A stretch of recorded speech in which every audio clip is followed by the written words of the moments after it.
निशान गुर्बे को तो जेल के अंदर होना चाहिए। उनका बात ही छोड़ दी। उनको मुसलमानों में तो हम लोग गिनती भी नहीं करते। 20-25 करोड़ मुसलमान सुप्रीम कोर्ट के फैसले को सर आंखों पे लिया। फैसला पहले से लिखा जा चुका है। अब आप खाक अदालत में सफाई देंगे? ये लड़ाई लंबी चलेगी, ये लड़ाई लंबी चलेगी। हमको नहीं लगता है कि कानून वापस होगा। हमको उम्मीद है, हमको इस बात का पूरा उम्मीद है कि सुप्रीम कोर्ट जो भी फैसला देगा वो अच्छा फैसला देगा। मैं मुस्लिम पर्सनल से बहुत गुस्सा था। ना इन लोग केस को ठीक से डील कर सके, ना इन लोग केस को ठीक से लड़ सके। नौजवान उलमाओं को, उलमाए दीन को, सबको लेकर आना चाहिए। वो कोई भेदभाव नहीं होना चाहिए। वक्फ का प्रोटेस्ट पूरे देश भर में चल रहा है और भाजपा के लोग कह रहे हैं कि आपको 5 साल का मुसलमान होना पड़ेगा। वक्फ बाय यूजर हटा दिया जा रहा है, कह रहा है वक्फ बोर्ड क्रिमिनल बोर्ड हो चुका है। देखिए, पहली बार हमको सुप्रीम कोर्ट का जो फैसला आया है, मामला सुप्रीम कोर्ट में वक्फ का, पहली बार जो सुप्रीम कोर्ट ने, अभी फैसला हुआ नहीं है, बयान दिया सुप्रीम कोर्ट के जो जज हैं, चीफ जस्टिस जो हैं, उन्होंने बयान दिया है।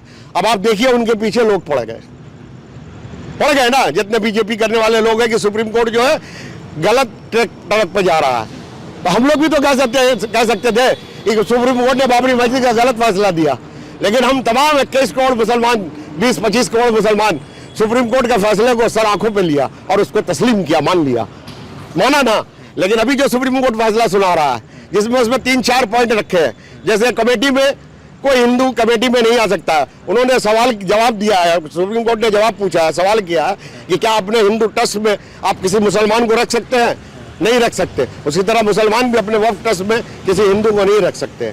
तो सुप्रीम कोर्ट एक बात है, कहीं थोड़ी सी रोशनी नजर आ रही है, लेकिन फिर मैं कहूँगा वसीम बरेलवी की साइड के साथ, फैसला पहले से लिखा जा चुका है। फैसला पहले से लिखा जा चुका है। अब आप खाक अदालत में सफाई देंगे? आंखों को मूंद लेने से खतरा न जाएगा। वो देखना पड़ेगा जो देखा ना जाएगा, वो देखना पड़ेगा जो देखा ना जाएगा। कह रहे 5 साल का मुसलमान होना चाहिए अगर आपको डोनेट करना है तो। अरे देखिए, वो सब फालतू बात है। वो जो बोल रहे हैं, ये भी बात आपको देखिएगा, ये भी खत्म हो जाएगा। और जो फैसला सुप्रीम कोर्ट करेगा, ये लड़ाई लंबी चलेगी, ये लड़ाई लंबी चलेगी। लेकिन हम वक्फ के लिए हम आपस में लड़ेंगे, हिंदू मुसलमान। हम हिंदू मुसलमानों को लेकर लड़ाई लड़ना चाहते हैं। हम तमाम भाई मिलकर इस लड़ाई को लड़ेंगे। हम किसी को छोड़कर लड़ाई को लड़ना नहीं चाहते हैं। क्या लग रहा है कि ये कानून वापस होगा?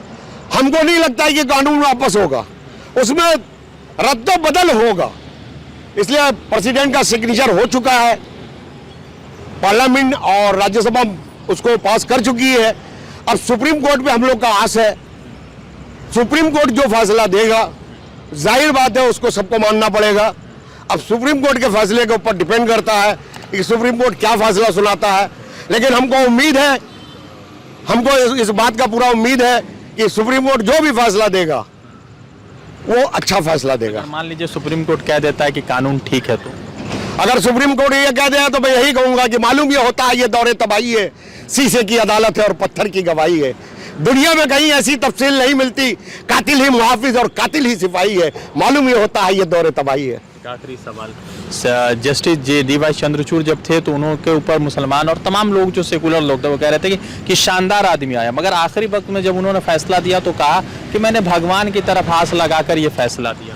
आज की बुनियाद पर उन्होंने फैसला सुनाया, ठीक है ना। ये फैसला उनको पहले से मालूम था, सबको यही फैसला आने वाला। आपको मालूम नहीं, मैं मुस्लिम पर्सनल से बहुत गुस्सा था। ना इन लोग केस को ठीक से डील कर सके, ना इन लोग केस को ठीक से लड़ सके। मैं बहुत गुस्सा था मुस्लिम पर्सनल से।